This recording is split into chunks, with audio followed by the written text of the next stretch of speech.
de Letras, que foi quem fez a proposta para o Conselho Universitário da concessão desse título do Honoris Causa. Teremos, então, a oportunidade de fazer todas as honras merecidas ao professor Wole Soyinka, né, nosso convidado especial, nosso homenageado especial. Peço, então, que o senhor Sérgio conduza o nosso homenageado para o recinto aqui, por favor.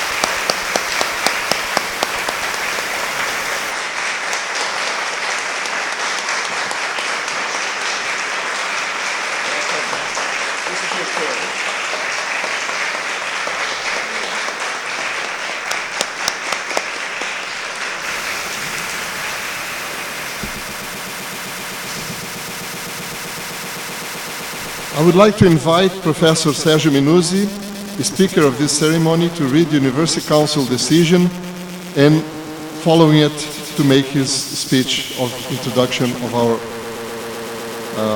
professor.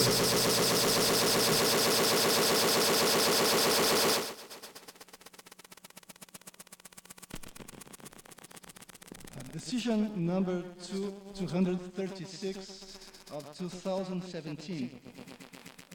The University Council, during its session on 29 of September of 2017, in regard to the content in case 23078/20/1985 of 2017, in accordance with Opinion 116/2017 of the Special Commission, Decision number 175, decides to grant Wole Soyinka the title of Doctor Honoris Causa, Porto Alegre, 29 September 2017.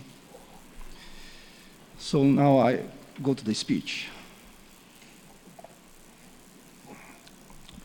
Let me start by asking some excuses to Mr. Soyinka. I can guess pretty well how many times you've heard all the episodes of your life and work I will go through soon. But let me tell you, Mr. Soyinka, this will not be only ceremonious words.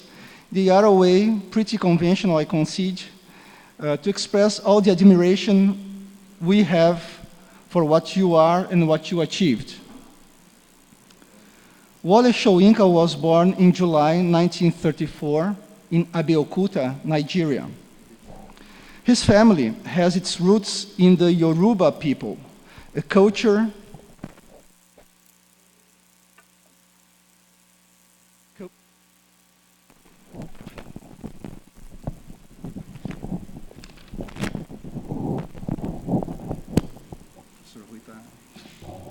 tem prática. Okay. Wole Soyinka was born in July 1934 in Abeokuta, Nigeria. His family has its roots in the Yoruba people, a culture with rich mythological, religious, and linguistic traditions. For us here in Brazil, it should never be forgotten that the Yoruba are one of the African ethnic groups brought to our shores by the slave trade. These people were brought to toil in plantation fields and mine pits, as well as in the homes of the Brazilian and Portuguese elite of the time. And they became so important as to reach about 50% of the population in many places in Brazil. They are now one of the major cultural forces molding our identity. Even in his school years, Soyinka was already involved with literature and writing, an interest that led him first to study English literature, Greek, and Western history at the University College in Ibadan, Nigeria, and after, in 1957, to graduate in English literature at the University of Leeds, Great Britain. Residing in London in the late 1950s, he devoted himself primarily to theater, as a playwright and as an actor. Returning to Nigeria, he staged and published his first plays and started his academic career teaching at the universities of Lagos and of Ife. His artistic and academic activity has most of the time, if not always, been an expression of his political engagement. In 1967, at the time of the civil war in Nigeria, when the region of Biafra was fighting for its political autonomy and the conflict devastated the country, Soyinka published an article in favor of a ceasefire, being accused of siding with the rebels. He was arrested and kept in jail for 2 years. That was the time he wrote the verses of poems in prison.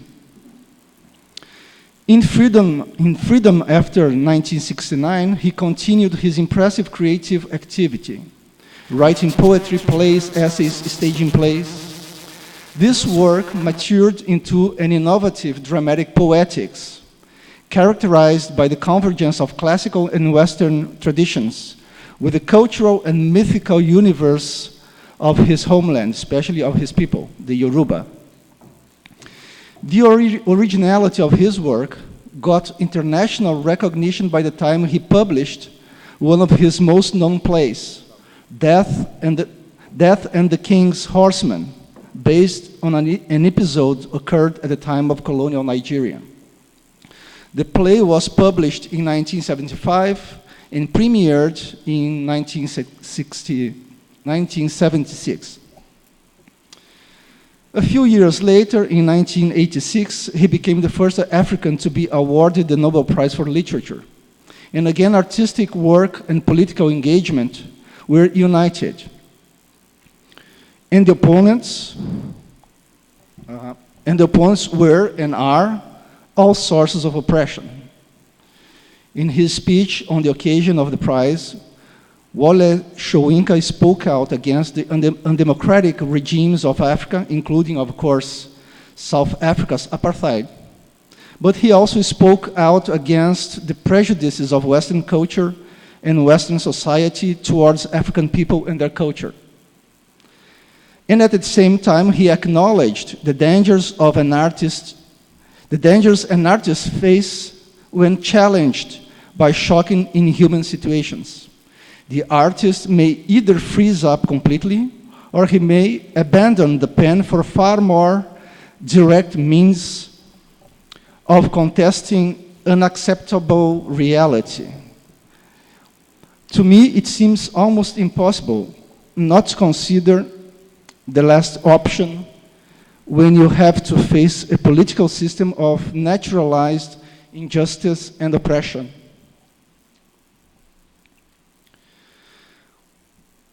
Political commitment comes at a price, and Mr. Soyinka was even sentenced to death in absentia by Sani Abacha, Nigeria's dictator during the period of 1993 to 1998.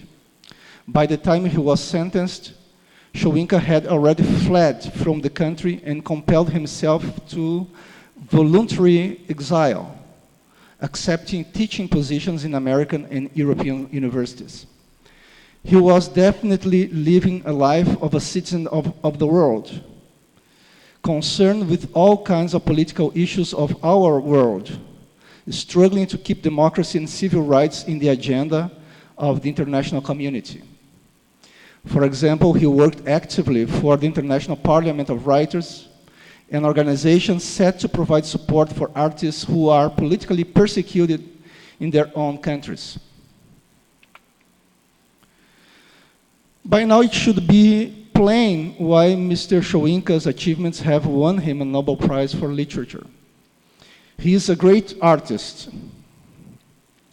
engaged in the most important fights of our times. It is just too lucky for us here at the Federal University of Rio Grande do Sul to get the chance of paying this homage for him. Well, I should stop, but not before I read just a few of Mr. Soyinka's verses. He must have heard these verses recited many times all over the world, but still they are so nice to give people a hint of his creative in this case satirical talents to give people an idea of how the modernist Western drama and issues like racial discrimination connect under his hands. The verses are from one of his most known pieces, Telephone Conversation. Well, I'm trying to be an actor now. The price seemed reasonable, location indifferent. The landlady swore she lived off premises. Nothing remained but self-confession. Madam, I warned, I hate a wasted journey. I am African. Silence. Silence transmission of pressurized good breeding. Voice, when it came lipstick coated, long, gold rolled, cigarette holder peeped. Caught I was foully. How dark? I had not misheard. Are you light or very dark? These are the verses. Dear Mr. Soyinka, I hope your visit to Brazil is not a wasted journey for you. Be sure it's not for us. You have come just on the right time. The time to put on the spotlight the need for us here to keep fighting against racial discrimination in Brazil. Thank you very much for all you have written and for all you have done for freedom and justice. Thank you.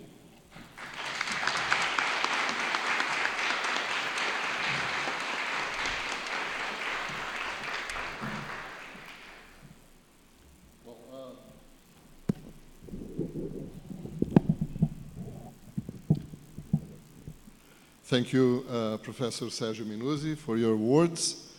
And now I have the honor of handing to our honoree the certificate that grants the title of Doctor Honoris Causa in recognition of the quality of his work and in the commitment to the cause of freedom and democracy of the African people.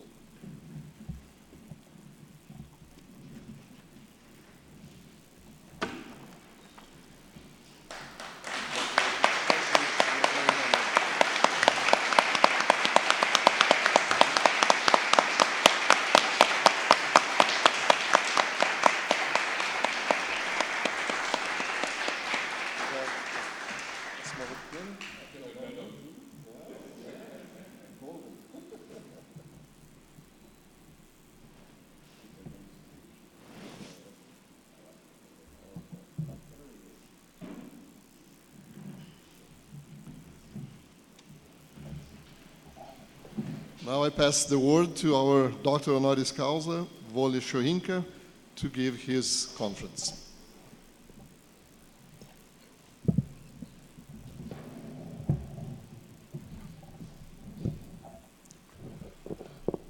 Thank you. Mr. Chairman, Mr. President, and my good friends, this trip very nearly didn't happen. Thank goodness it did, because there are not too many occasions these days for those of us from my part of the world to find a very good reason for celebration. And even this award, as you would have been told, was very reluctant, because I said, I don't like ceremonies, and let's just avoid, let me just come and give my speech and go home. But we managed to work something out. It wasn't exactly this format. It's sort of graduated in the meantime. Now, also, as I said, this trip, no, I didn't say it, but this trip was to have taken place much earlier. I now believe that the Orisha had very good reason for creating the delays which made the timing for this award very, very special. Very often, you know, you feel it's about time you had some cause to celebrate. You're not sure.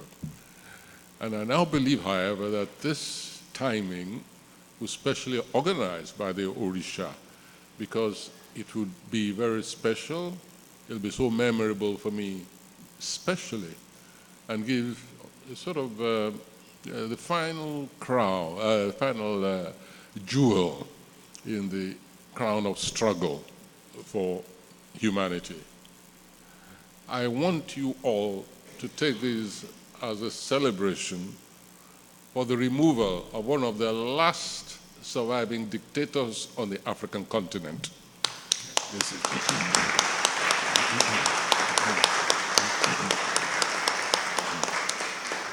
When I heard the news in Boston, I said, how shall I celebrate?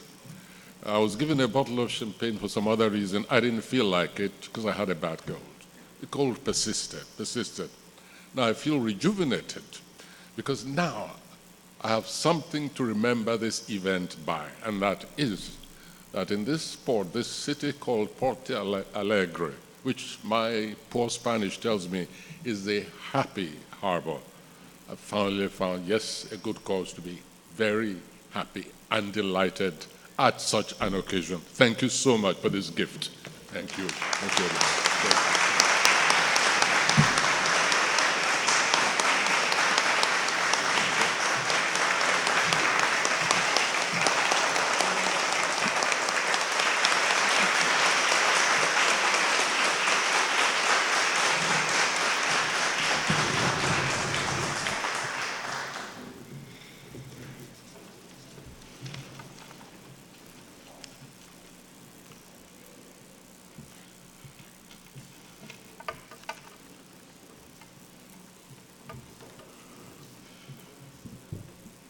Dear Dr. Sergio Minuzzi, the Dean of our Institute of Letters, and one of the promoters of this important honorary institution for our university.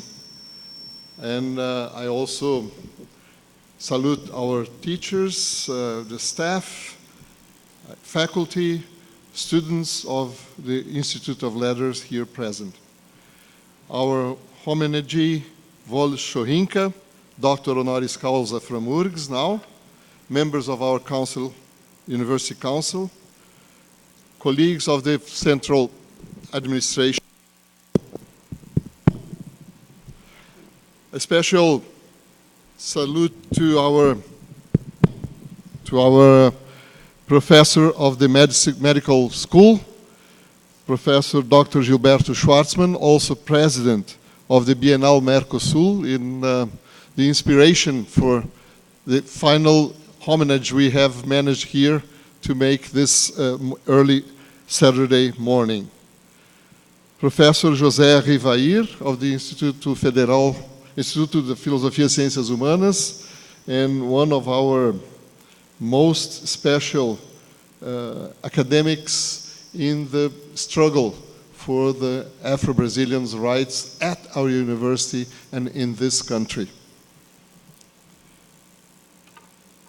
The members of the Movimento Negro here present, in special, Professora Petronília Gonçalves.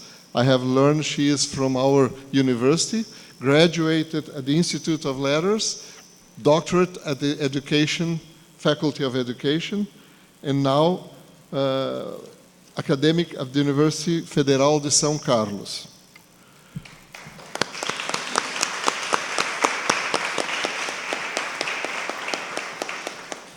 Sérgio Ivan Fidelis, líder da comunidade quilombola da família Fidelis.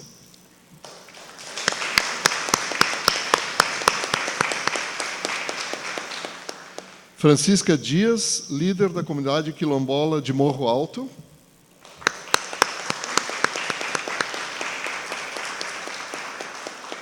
Eugênio da Silva Alencar, mestre griot, paraquedas.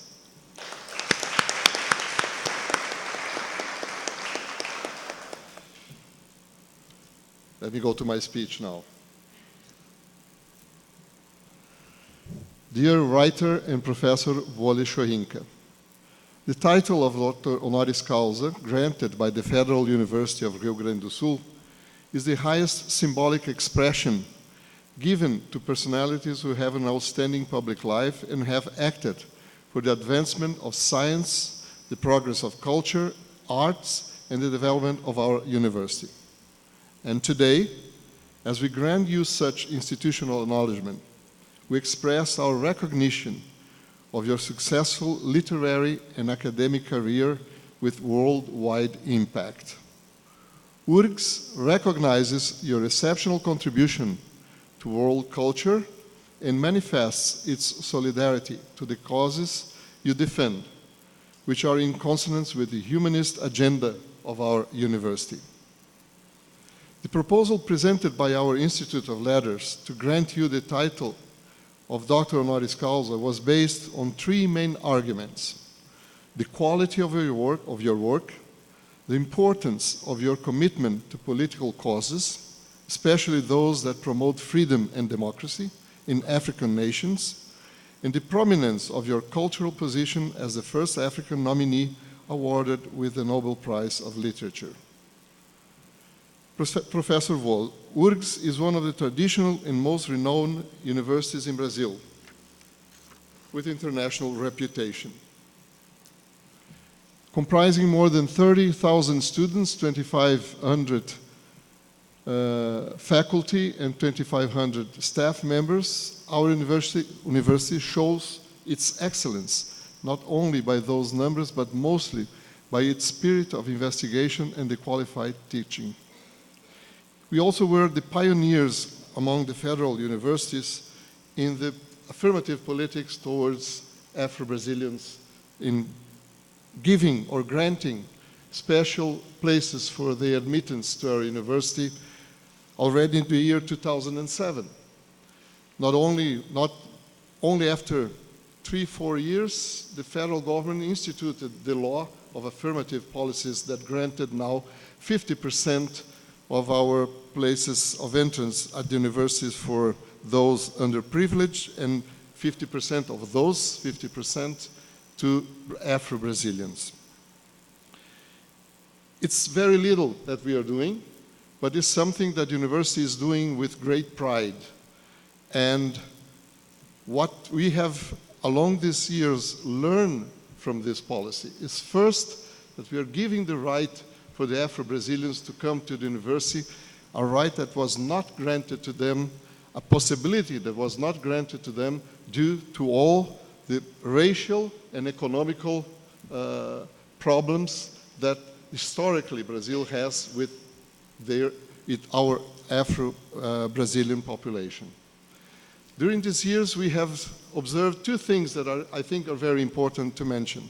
First, the quality of our education, evaluated by all sorts of, different forms of evaluation from the Ministry of Culture and from private institutions, has shown that we have not lost our academic performance because of that. You may think this is very rare to say, but this was one of the arguments that was used when, at this council, people were against the affirmative policies towards Afro-Brazilians populations. Second, our campus today is a campus multicultural campus, where the expression of the African culture, African arts, and African literature are welcome and are recognized as a very important contribution to the human idealism of our university. So we are very happy to have been one of the pioneers in this policy. We are happy that the federal government has understood that and turned that into a law with our help, I must say. But still, we are very much worried for two things again. One, there is a lot to do in the university to have the Afro-Brazilian culture integrated to our living. And second, we have a long, long way before the market, both official, public, and private market accept the Afro-Brazilians qualified by these and other universities in the same level as the white people. Recently, it has been published several studies showing that Afro-Brazilians They earn less, much less, for the same position occupied at the private sector, and that positions are offered in a less number to Afro-Brazilians than to white people. And this is a struggle that I'm sure your presence here today and your presence in Brazil has helped us to go over, because we need the South-South relationship, or the African-Brazilian relationship, in order to overcome all these racial problems that we have in Brazil. Our university has a long history of international cooperation with African countries, especially those with the Portuguese language, but also with Nigeria, I must say. And this is also a part of our commitment towards increasing the chances or the opportunities for development of the southern spaces, the southern countries. And in this almost 50 years, we have this relationship of exchanges of students between Africa and our university. We have now learned and assimilated that the African culture and the arts, and also the possibility of development, is one of our goals, permanent goals for the university. I must also recognize and acknowledge the effort that Professor Gilberto Schwartzman and his colleagues of the Bienal Sul, Mercosul, are doing in promoting this proximity between the African culture, the Africa in general, and Brazil. This year, the Bienal is dedicated exactly to this triangle that has built up our heritage as a country.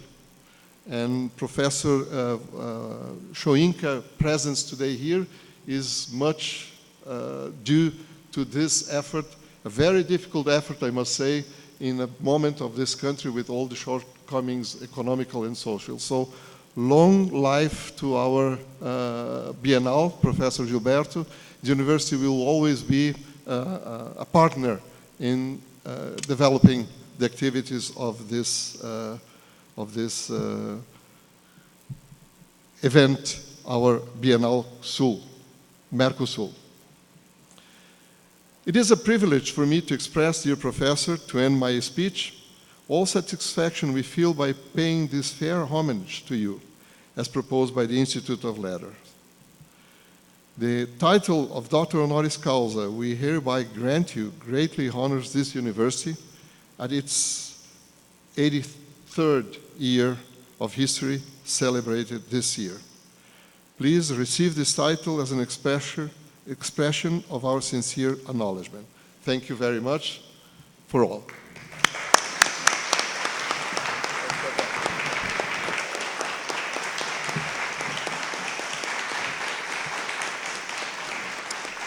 Thank you for attending this solemn session, which is now closed. Have a nice day. My dear rector, we have a surprise for our guests. May I? Yes, go ahead.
So,